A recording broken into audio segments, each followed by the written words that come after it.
Hello. Welcome back. Welcome to the podcast. Yeah. Man, this is episode 12, right? We're in. I feel like at this point we're putting up pretty good numbers. I feel like consistently putting in these good interviews. The last one that we did, D. Watkins, is doing really well. We're getting a lot of downloads, a lot of retweets. Yeah. He seemed to like it too. Yeah. It seemed. He's been, sharing it, and we put out the video content that we shot with it, and people are responding to it and liking it. So yeah, and I think that what we're trying to bring to interviews with people like D. Watkins is you've probably seen 9 or 10 interviews with him that are very vanilla, very similar, and this one, he goes off the rails a little bit, and I like it. I like how energetic he got. He's a very passionate person. He was animated. He's very animated. I love his use of the word dog. He sounds like a 90s LA gangster. I appreciate that. Right. But yeah, it went really well. So what have you been up to, man? Just, working on this, putting things in place just to, keep the podcast moving. Yeah. The brand is strong. The brand is strong. That's what we're going with. Yeah. Of course, the podcast is named Branded, so that works out as a tagline. Watched a couple movies since we last met up. So I saw Hidden Figures and Fences. Enjoyed both of them. Oh, okay. So you didn't see Hidden Fences. Hidden Fences. You just saw Hidden Figures and then you saw Fences. Yeah. What'd you think about them?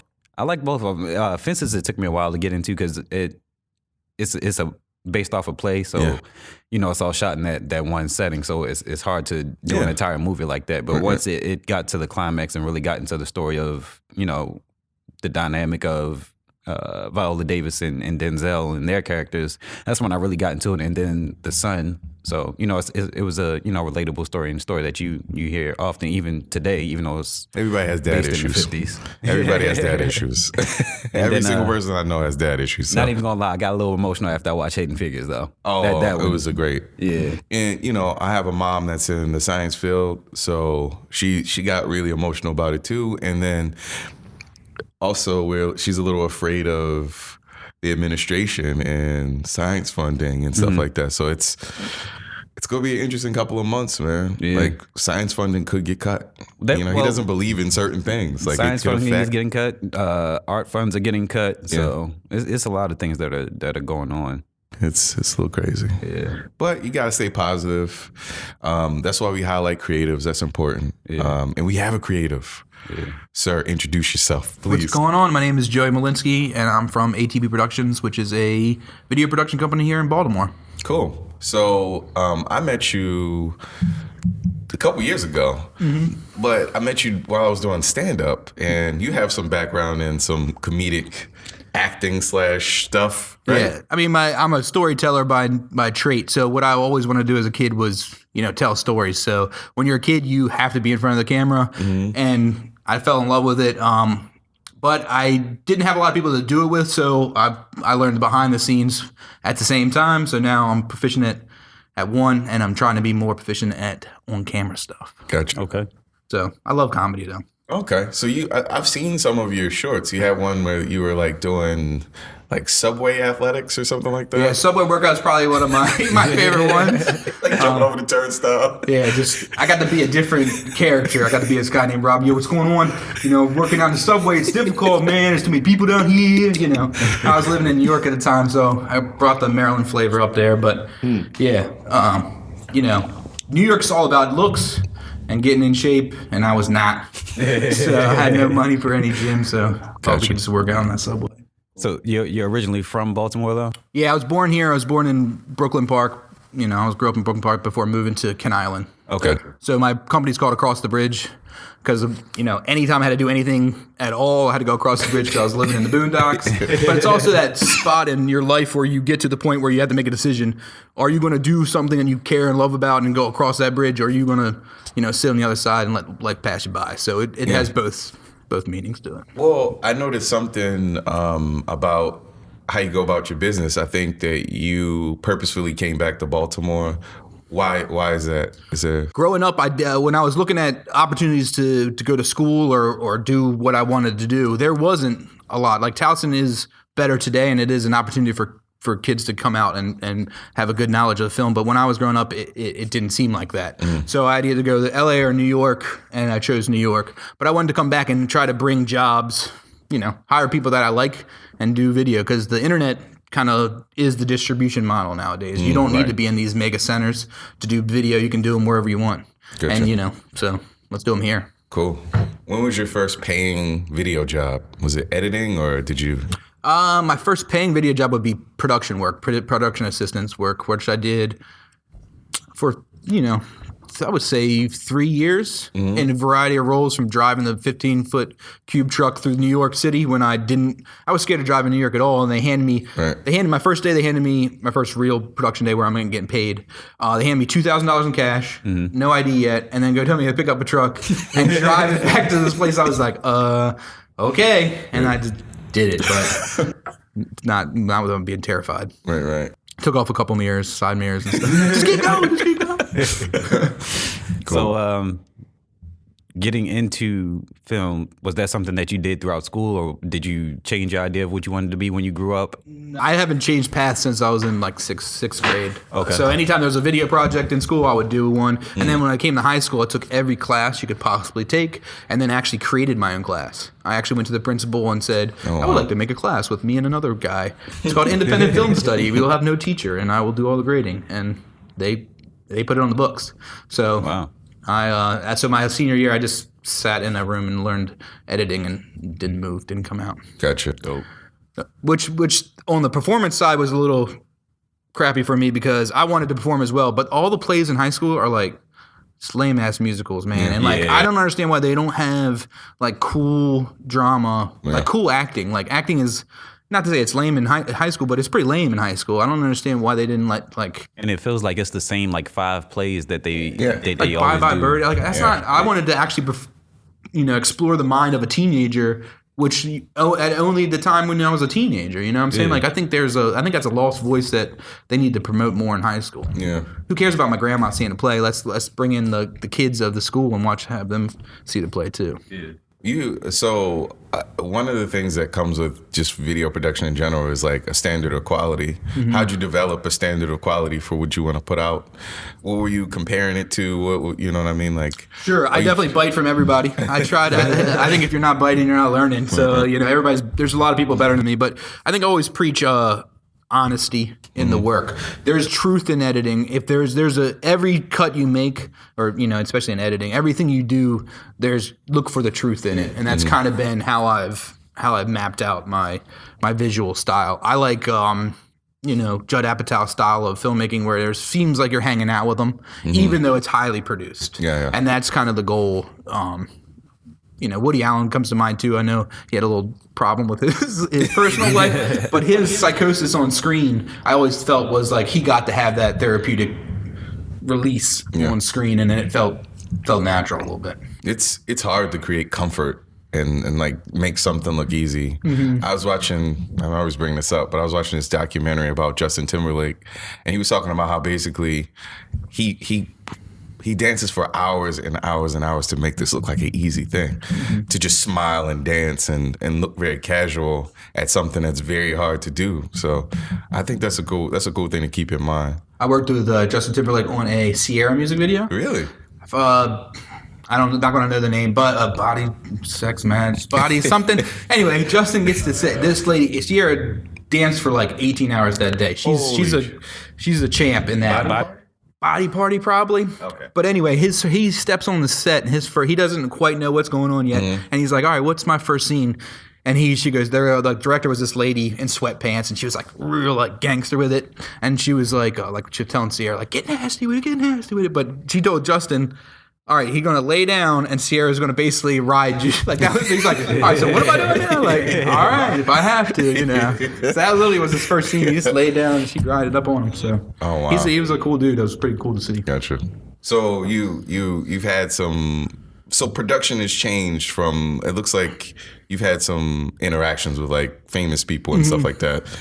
Talk to us about that process of getting into video production for a bigger company and how it differs from. Well, when I was in New York, I was mostly in production. So it's from anything from, production assistant to second AD to like in that world. So New York works on big, huge projects.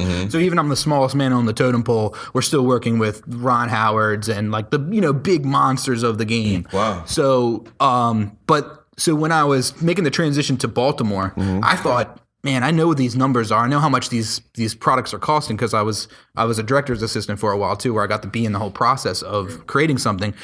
And I was like, if we can get like a tenth of this money, like Baltimore's going to crush it.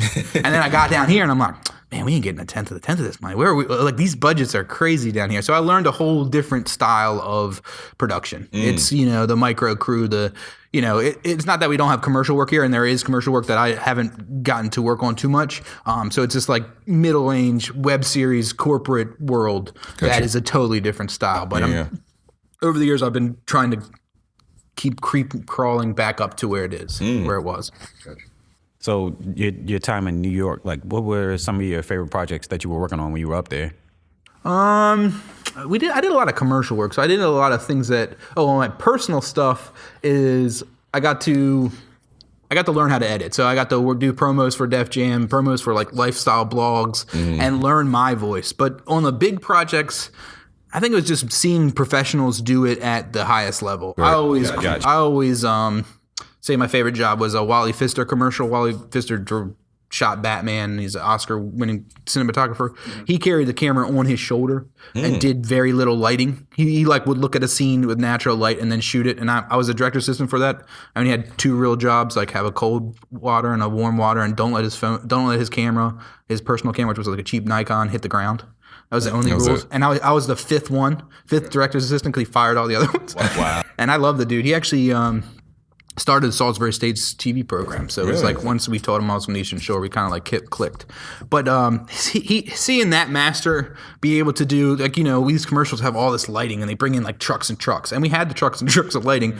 But then for him to bring out just a 120 by and bank it on the wall and shoot wow. it, and then it looked like just amazing was really cool to see. Right. And he believes that you can light any scene with one light. So it's like he doesn't do that, but he believes you can. Gotcha. So it's cool. Have you tried doing that? The lighting it with I've been forced to. When you have no money, that's plenty of light, guys. Right, Come on now. Yeah, I see a lot of your work, and it's very crisp, and there's definitely a good look to it. Like I feel like I'm not a great DP by any means in terms of controlling light.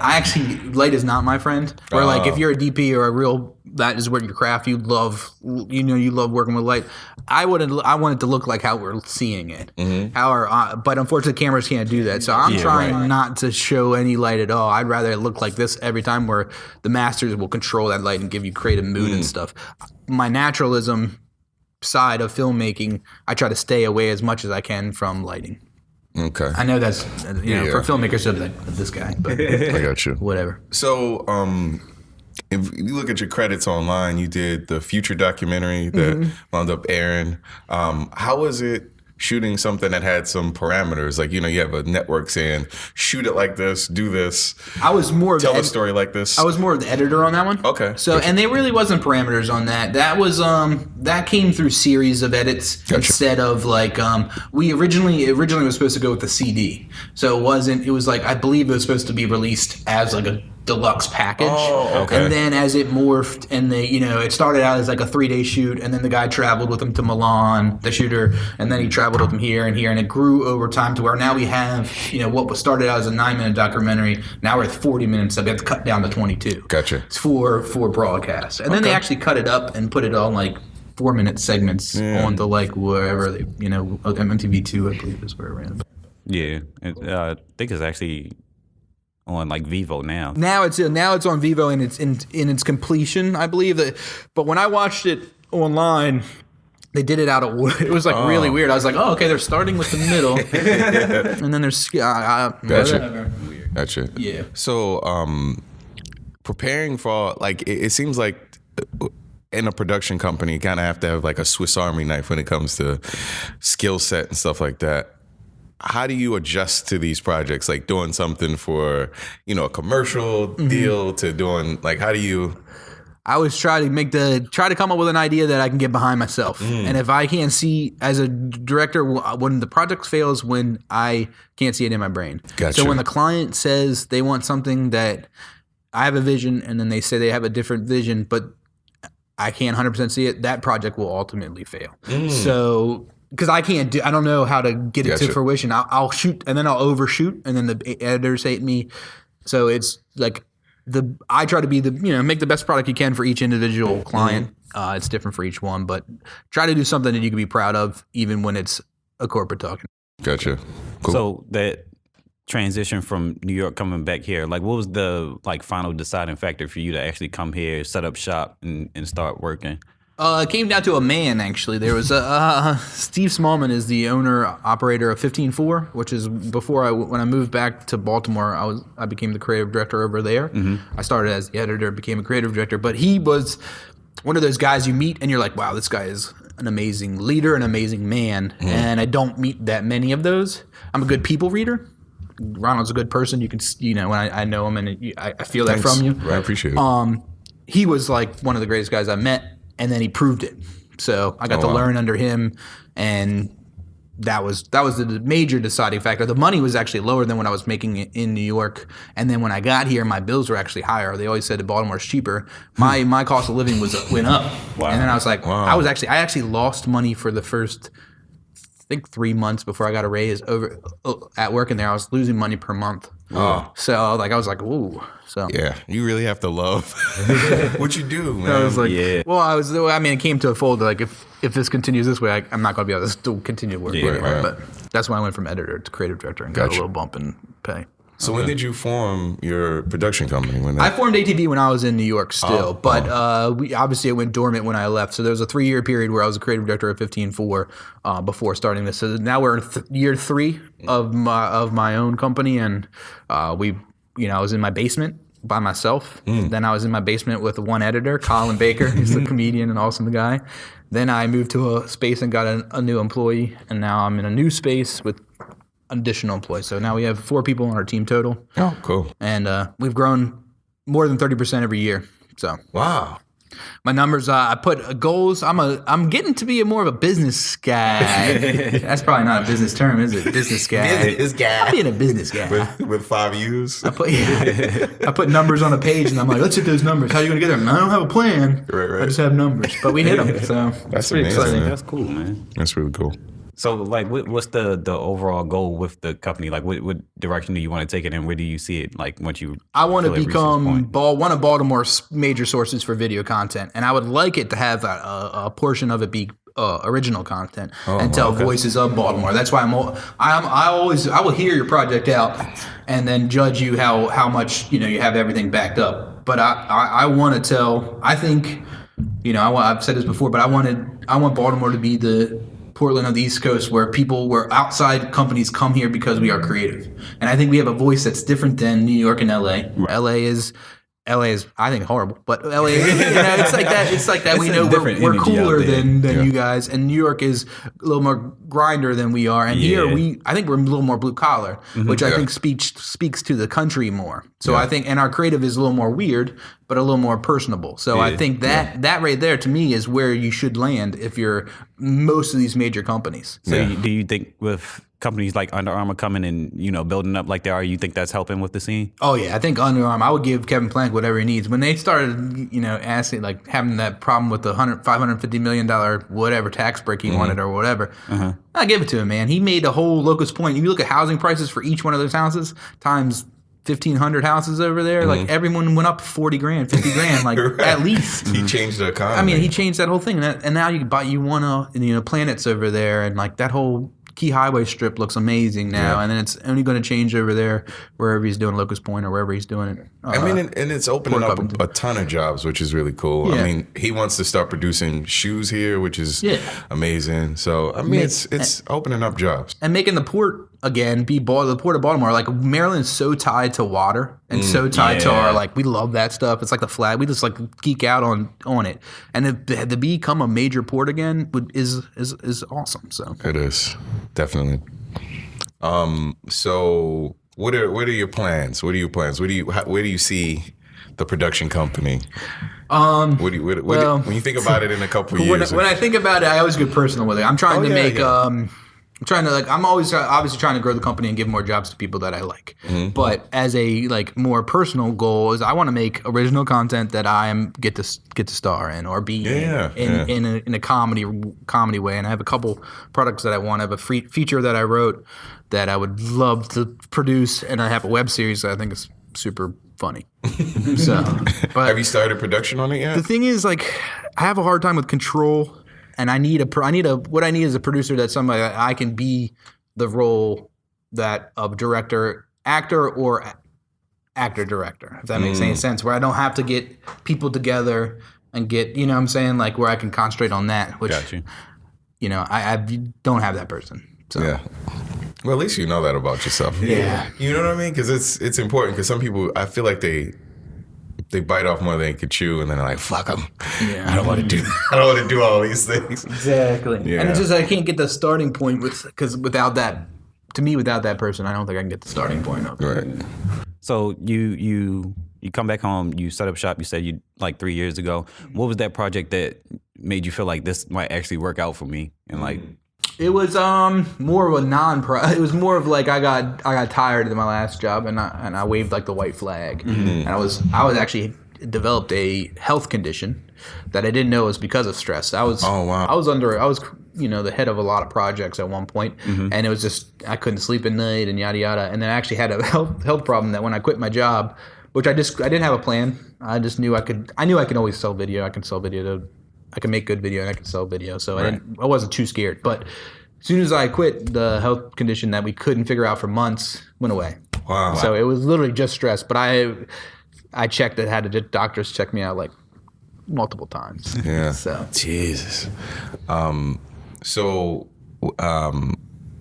Location, Baltimore and all that stuff. And it's feeling like I've seen your work and I really like it.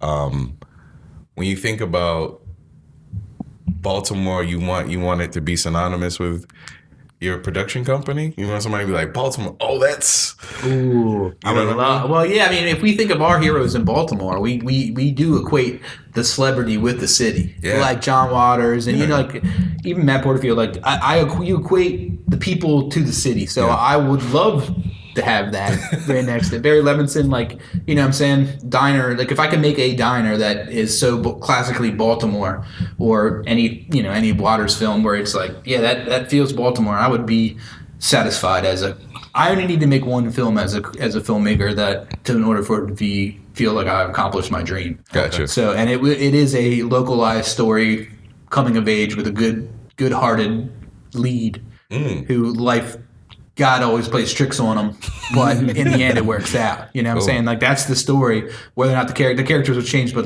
in the setups and plot, but that's the arc. And finding that narrative and finding that oneself. Gotcha. Cool, man. So you've been working for about 3 years with this company. What projects have you been touching since you've been in operation? I do anything, obviously, but we currently have Comcast is one of our big clients, and they give us X amount of projects per month, so we get to work with American Heart Association, Boys, Big Brothers, Big Sisters. One of the cool projects I worked for recently that I think is cool. It's a strapping company. They want to make the best straps in the world, based in the United States, for towing industry. And we got to make a PSA about the move over law, which if you're working on the side of the road, they lose I think it's one. I should know the stat exactly, but I don't. I think it's one every 3 days they lose somebody on the side of the road because somebody gets hit. Right. So we made a PSA that's been shared over 3,000 times about that law, taking it from the perspective of the wife who's at home who doesn't know if her husband's coming home. Yeah. So it's kind of a cool twist on it, and that was a project that they wanted to go viral, which anytime a client asks you to do that, you're like, what are you talking about? That doesn't just happen. Yeah, it's just right. But they wanted it to be shareable content, and for it to get shared is it felt good. Yeah. And it felt good that seeing the responses from the tow truck drivers and the families was awesome. So that was a highlight of this year, I imagine. Oh, cool. So somebody that's trying to get into video production and things like that, what advice do you have for them to get started? What are some of the beginning steps. To me, this is the best age to live in terms of just just start shooting. I'm a Quentin Tarantino. Like, do you go to film school? You can, and you should, because you'll get a network of people coming out of that once you leave. But what you should more be doing is making just video. Doing stuff. Video. Like, you have a phone now, probably, that can shoot in HD and edit, and you can even get sound into it now. And you can edit on your phone. Like, there's no excuse. There's no excuse. Yeah. I was always like, when I grew up, the digital world wasn't a thing yet. So I was like, man, when am I going to get $50,000 for my camera? And then that crew is like, I was like, so and before I get to shoot my movie, that's why I didn't think I was going to shoot a movie before I was 30 at least. Because I was like, I don't know how I'm going to get a couple $1 million. Yeah. Like, where am I? But now you don't need that. Right. Tangerine and the Duplass brothers show you can make anything at any point. They're pumping out movies at a weird rate. Like, it's crazy how much the Duplass brothers are pumping out movies, man. They're awesome, though. It's crazy. Good motto. Yeah. They're good movies. Good actors, too. Yeah. Well, really at least Mark. I don't know about his brother, but so you want to make a movie, and if anybody wants to make a movie with me, I think you're gonna do it. How do people reach you in terms of okay? So say somebody are you taking submissions? How does it work in terms of your production? Sure. My wife would not like me taking submissions because my weekends are usually filled because I love doing this. But no, I definitely take submissions. The idea wins, and what happens is I've been searching for a consistent writing partner for a while, somebody that I mesh mentally with. So I will always read and react. At a minimum, if it might take me a week or two to get back, but I will read and consume the content to see if it is producible.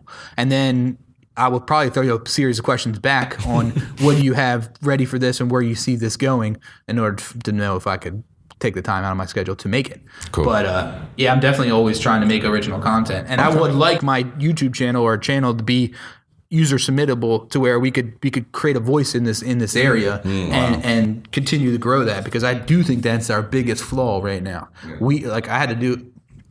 recently did a video for Up Rocks, and at a rate that is not good for my company financially, because they were an outlet. We don't have. I don't know who to go to in this city to say I need this viewed. I think this is a great story. I don't necessarily care about making money, but I need the viewership of this piece to be over my 700 friends. You know what I'm saying? I need that 100,000 views or plus. Where's those outlets? Where in New York, that's where I was working. You know what I'm saying? And that's where we had. And I just don't see that here. I think we need to have that here. Yeah, I think it's in its beginning stages, and that's kind of the same thing that I want to do with what we're doing here. Like, I actually want to build a network of different podcasts, and then take the YouTube channel and not just have it for our podcast stuff that we're putting out, and have people give us original content, because I feel like here, and just being an independent creator in general, it's hard to find places to put out your content and get that viewership and build your audience. And a lot of people are afraid to put projects out and do it on their own because they feel like nobody's going to be able to see it. So if you build a community within yourself, and with your peers, and everybody just brings a different audience and a different group of people with them to a certain source, then that's all going to work out, and it's just going to create and continue to build that way. You don't have to go through major studios or anything like that in this age. And I kind of see that happening with like the music industry right now. And a lot of people are staying independent, like Chance, and a lot of those people, they're just putting their music out the way they want to, and they're still getting audiences and building them and getting on TV shows and stuff like that. So just in general with being a creative, I think it's possible. I agree. I think what Baltimore needs is an outlet that we know personally as a Baltimore community, but doesn't appear to be Baltimore. It appears to be national. Exactly. Like, it has to look national. Yeah. Otherwise, we lose, because nobody's going to care about us other than us. And we're so locally centric because we feel like our voice isn't heard. We need to step that shit up.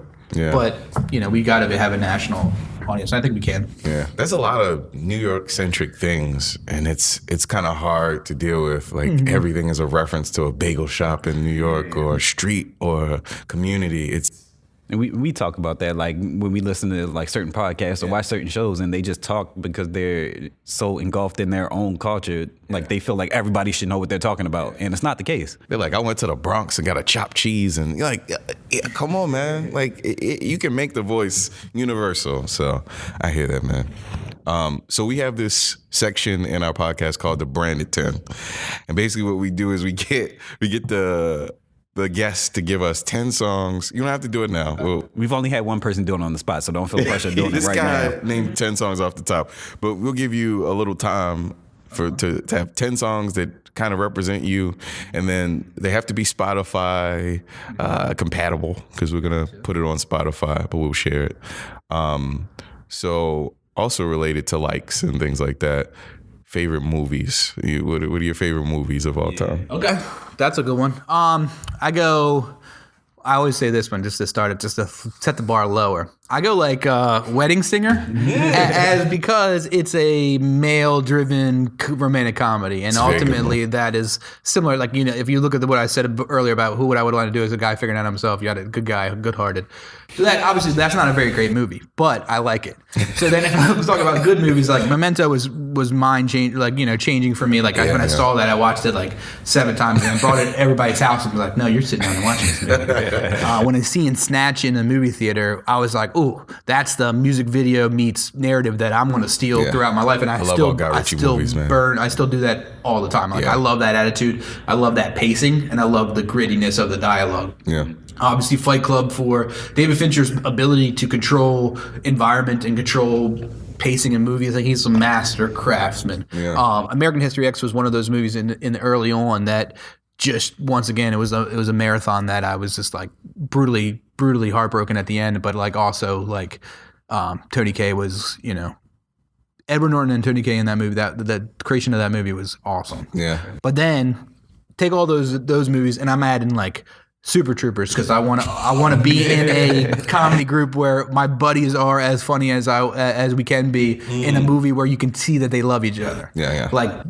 So that's one of them. But I also go like Across the Universe if we're going to go with a musical and see an adaptation of a mastercraft of the Beatles put into, you know, a film where I'm like, I hate musicals, and I was like, I love this movie. Did you see La La Land? Have yet to see La La Land, but I'm hoping it's on the similar path as Across the Universe.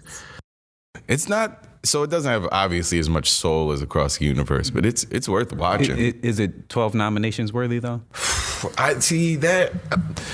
Here's the issue with all that stuff, man. There's a resurgence of like just doing old stuff, and if it's done well, people are like, Jesus Christ. Like that silent movie that came out a couple years ago. The Artist or whatever? Yeah, The Artist. I never seen it. Which was solid, but people were doing fucking flips because it just hadn't been done. It hadn't been done. Yeah, if there were 3 silent films, I don't know if that would have been the one that would have been chosen. All of them have kind of like an underlying commentary about old Hollywood, which is something. So it's like them stroking their own wang because they're like, oh, we're great. We were great and we're great now. LA-centric movie. So, you know. I'm going to add a couple to the list of the movies just because I don't want to. The Fighter, because of the way that the acting in that, like to encompass a role so thoroughly, I would love to be able to change my mentality and change my thought process as much as Kristen Bale did, and then the realness of that and how the accents of those women were great. And then Tank Girl, in terms of like just making movies for sake of craft and a coolness. As a kid, I remember seeing it. They went to cartoons at parts, and like they had a badass female as a lead, which I haven't seen very often. I was like, that's super cool. Gotcha. Do you have any like favorite directors or actors? Like no matter what they put out, you have to look at that stuff. Yeah, I mean David Fincher. I have to watch every David Fincher. Christopher Nolan. You have to watch everything. So all the masters I watch. Yeah. But I'm trying to think of anybody else that like. Oh, one of my favorite. What's that guy's name? The guy that did Up in the Air and Ivan Reitman. Or just Jason Reitman. Gotcha. I think it's Ivan Reitman's son, Jason Reitman. Gotcha. Ivan Reitman did like all those comedies from the 80s. But I think he was one of our smartest young directors that still has like, you know, he's the one with Charlize Theron, like young adult or something like that, and Up in the Air. And Up in the Air was a clean movie, right? Thank You for Smoking. I think his like at his age, I think he's like pretty awesome. Right. Cool. Dream team of people that you would want to work with? Bill Murray, number 1. Oh man, that's a good one. Just because, like, and I want to take him on a roller coaster. Like, I think he'd be up for it. I think I would like his dramatic side as much as his comedy side, which is awesome. Christian Bale obviously is. I think it'd be tough to deal with, but I think if we could connect on a real level, then he would bring something that we've haven't seen in film before. I like character actors, so like even like the Buscemi's of the world. I would want to highlight. One of my goals is like the Coen brothers have this kind of the same thing where they hire people that don't look like movie stars, and I would love to fill every role with Baltimore looking guys that are like the regular looking people, because that's who you see. And those guys, like that guy you see at the gas station that's mumbling about crazy enough, he's the one you go tell the story about because he just said some ridiculous shit. I would like to take that and make it into a movie. Right. I was watching Coming to America really recent. There's so many regular looking people in that movie. Like it's just, you forget that like people just have like a genuine look to, I mean, that not ugly people, just not what you're used to seeing. I think Love did that really well. The movie with Common that was shot here. Yeah, it was shot here. And then they had Diego, the coach for Dunbar. He's actually in the movie. Oh, okay, yeah. cool. So he had a scene in there, and just a few other Baltimore people that were just in the movie just to give it that genuine feel. So I appreciated that about it. Yeah. I love to see stories that don't involve drug dealing for a little bit. Just brown people and no drug dealing and just like a comedy setting. Yeah. But people aren't just acting like stereotypes. Because I feel like there are people in this world that have a comedic voice that isn't. Yeah. Yeah. You get a black comedy definitely gets pigeonholed into a certain style. It does. Like the high voice, the energy, even like that. Like I guess like now you got a little bit different. There's definitely a push now with like the Hannibal Buress of the world. I was gonna say that Easy, his stuff in Easy, like his role in Easy, and it was good. Yeah. Have you ever seen High Maintenance? I bet everybody see the web series that I'm trying to make. Everybody tells me when I pitch it to them, they're like, "Oh, you have to see High Maintenance." High Maintenance. So. The web series is so fucking good, man, because they're just really good slice of life stories that feel genuine and don't feel too overshot. It's a good series. One of my trusted partners growing up, he's now a shooter for Maine, one of the big shooters for Vice. He told me about that. So anytime he tells me something that means that I should watch it to learn how to be a better craftsman in an area where he thinks I can improve for my vision. Gotcha. So I always respect. I haven't done it. And I apologize, but I will get to that. Right. Cool, I'm doing the wire right now. Cool. So what do you got coming up? Let's see what we got. We're editing a national spot that's going to air during March Madness as terms of like business wise, which I'm excited for. It's a hip hop style edit, means like cut to the beat, make it aggressive. Like that's why I'm getting hired, which is what I do the best and what I like to do the best. So it's cool for them to even acknowledge that I can do that and then be paid handsomely for it. Is like, woof, I'll take that nice, all day. Yeah, so that, and then I'm doing I have a music video for E-Double, which is a rapper out of Philly. He's 6'10". He's a giant of a man. I've done like a couple of his videos before. Some of them got over 1 million views. He's got a pretty strong YouTube following with like 380,000 YouTube. Wow. And he's a good. I like him. He's a white guy, but some people think he's a little corny. I did pitch him when I was working with Def Jam. I pitched him to Def Jam. They rejected him. I pitched him to Epic when I moved over there. I just didn't see the marketability on him, and I'm like, this guy's a giant. He's 6'10", and can rap well. Like, I can market that guy. But I'm not a marketer. But we're making a music video. We shot it in Philly a couple weeks ago, where he's a bounty hunter kind of guy that comes into it. Somebody steals his dog, like John Wick situation. He just kicks ass. That's really cool. So I'm excited to put that out to the world. Cool. So where can people reach you, man? I'm at Joey at atbproductions.com. That's the best. Come right to my business, and I'm always here. And online at ATB Productions on Instagram, Joey Malinski on Twitter. Cool. Okay. Malinski. So for, I guess, up-and-coming people that I guess either local or regional looking for somewhere to go, are you taking like interns right now, or are you looking for people to come in and help? Yeah, we do that. I'm taking a high school kid in May for a month. Okay. The intern situation, I have a vet that I have work here that is used to be an intern. Now we pay him every once in a while. He's a good guy. So it's a space situation. So it's like open computer. How many open computers do I have at the time? But I'm definitely always looking for talent and always looking because, when I make those calls, I do hire a lot of freelancers out for shooting and not as much editing, but we have a big month coming up where I'm going to need to hire some editors. So, definitely hit me up and make sure you put a video that you made and why you made it and how you made it in the thing. Because I don't really care about a resume. I'm not going to read it. You don't need to send it. But I will look at work that you've done as long as it is your work. My biggest pet peeve is you just send something that you didn't work, that you said you worked on and you were like a small part in that. Right. Because that has happened in the past. I'm like, God. we had one guy in my last job send this like awesome Under Armour like crazy reel. I'm like, this guy is better than me. Right. And he's the one, and then I got in there and then he started editing stuff. I'm like, that guy didn't do any of that. Yeah. He knows a person that knew a person. Yeah, like he may have been he might have been a PA on it. He drove the van to the shoot, but he didn't shoot any of that stuff. Okay, cool, man. Well, thank you for having me. Thanks for coming, man. I appreciate it. I feel like your story's pretty amazing, and I know that's gonna do well. And me and Ronald has worked together on 2 projects, at least 2, right? Yeah. A fake indie film. So good. And it's so good. And it's not out yet because the sound was bad. It was a camera. I rented a camera that I wanted to try out, and I didn't know how to effing use it.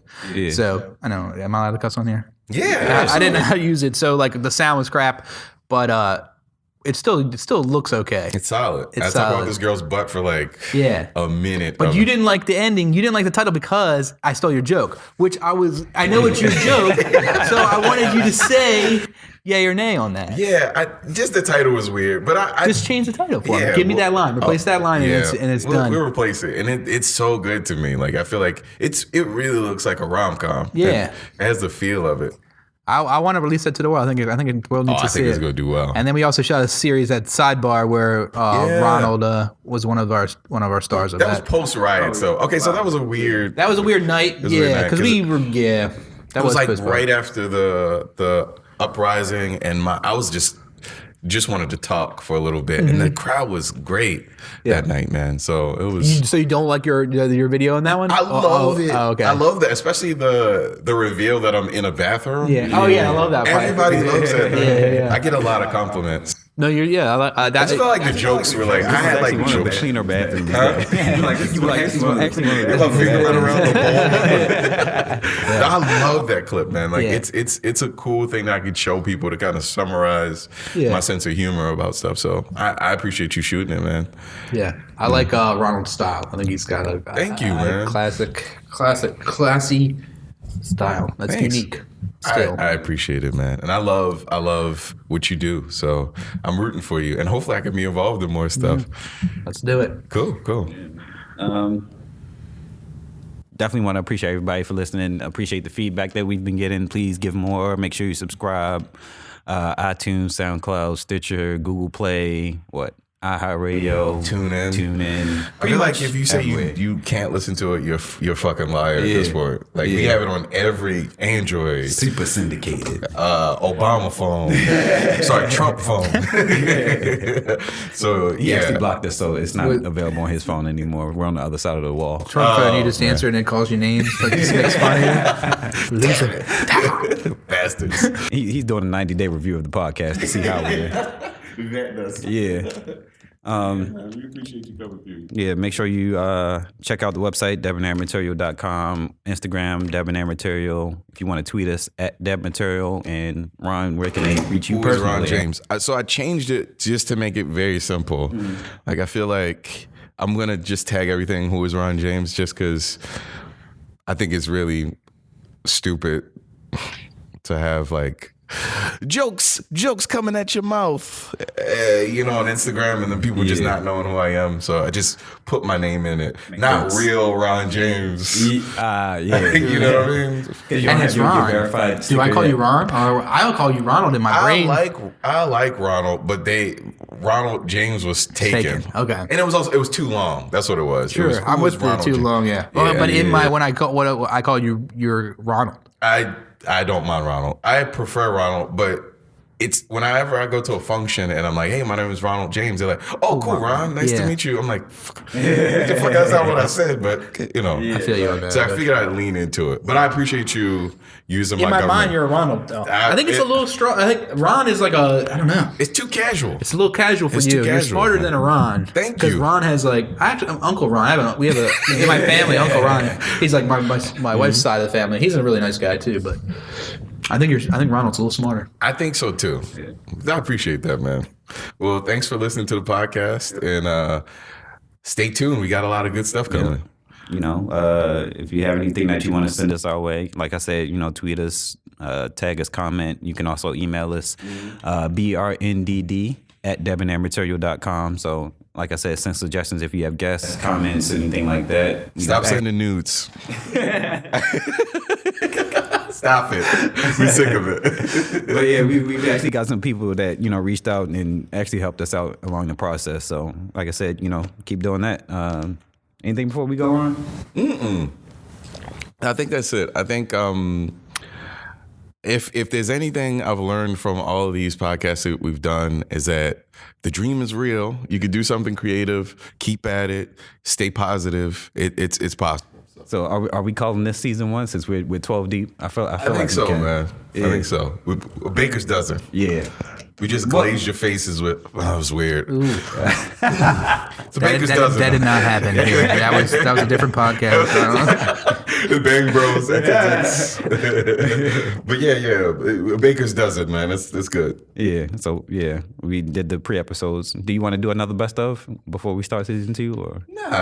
I feel like we did one. That's pretty recent, right? Yeah. Yeah, they're That good. was midway. All right. Yeah. So are we doing a little hiatus, or are we just going to keep rolling into season 2? Let's just two pocket. Let's just get 50 in and just put them out to the people, right. and then get shot in Las Vegas and be immortalized for the rest of our lives. Let's do it. It's pretty good, man. That actually would be a good way to go. Like if our last podcast was in Vegas. Yeah, me and you with that blank stare. You know that blank stare that They both sitting in the car. What's about to happen? You know what's about to happen. Yeah. But yeah, I appreciate you guys listening. Appreciate you coming on. Thanks for having me. Yeah, man. And have a wonderful day. Ron James, Donte, Branded Podcast, Conversation with Creatives. We are out. Peace.